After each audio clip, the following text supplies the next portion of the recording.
November 2022. This man was worth $26 billion. He was the king of crypto, the savior of Wall Street, and he promised to give every cent away to save the world. Exactly 30 days later, his bank balance was zero. His reputation, a fraud. His sentence, 25 years in prison. How does an MIT math genius, who sleeps on a beanbag and drives a Corolla, make $32 billion evaporate right under the noses of the world's smartest investors? The answer isn't on the stock market charts. The answer is in here. We are conditioned to think scammers look like the Wolf of Wall Street. Slick suits, greed, Ferraris. But Sam Bankman-Fried was different. He engineered the perfect camouflage. He was a good guy. He weaponized a philosophy called effective altruism. The idea is to make as much money as possible, solely to give it all away. It sounds noble, but in psychology, this triggered a dangerous blind spot known as the halo effect. Because the world believed his intentions were saintly, they ignored the fact that his actions were criminal. He wasn't playing 4D chess. He was playing us. Let's rewind. Sam wasn't born a criminal. He was a prodigy, raised in the ivory towers of Stanford Law. He grew up believing he was simply smarter than everyone else.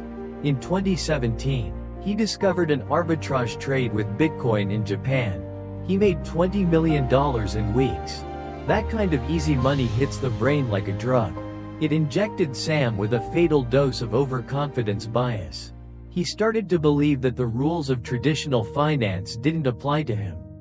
He built his exchange, FTX, not as a bank, but as his personal casino. And he was both the dealer and the player.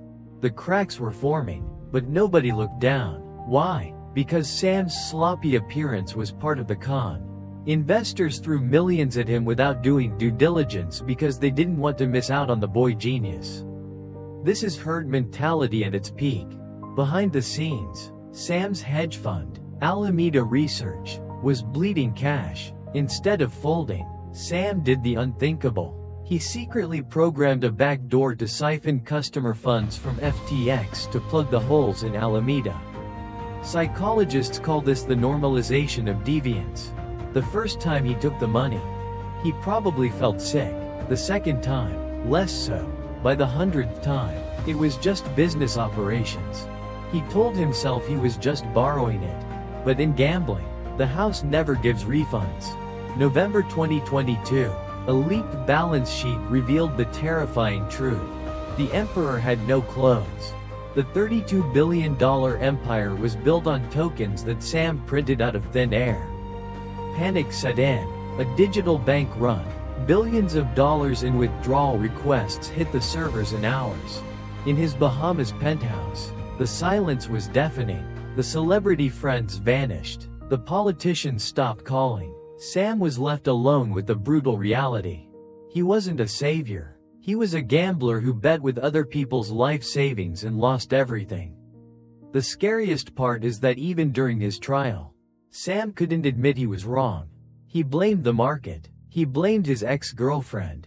He blamed his lawyers. He was trapped in a self-serving bias, taking credit for the wins, but rejecting the fault for the losses. The story of Sam Bankman-Fried isn't just about crypto. It's a mirror. It shows us how easily intelligence can mutate into arrogance. It teaches us that if someone looks like a mess but talks like a savior, you should probably check their pockets. Have you ever ignored a red flag because you wanted to believe in the dream?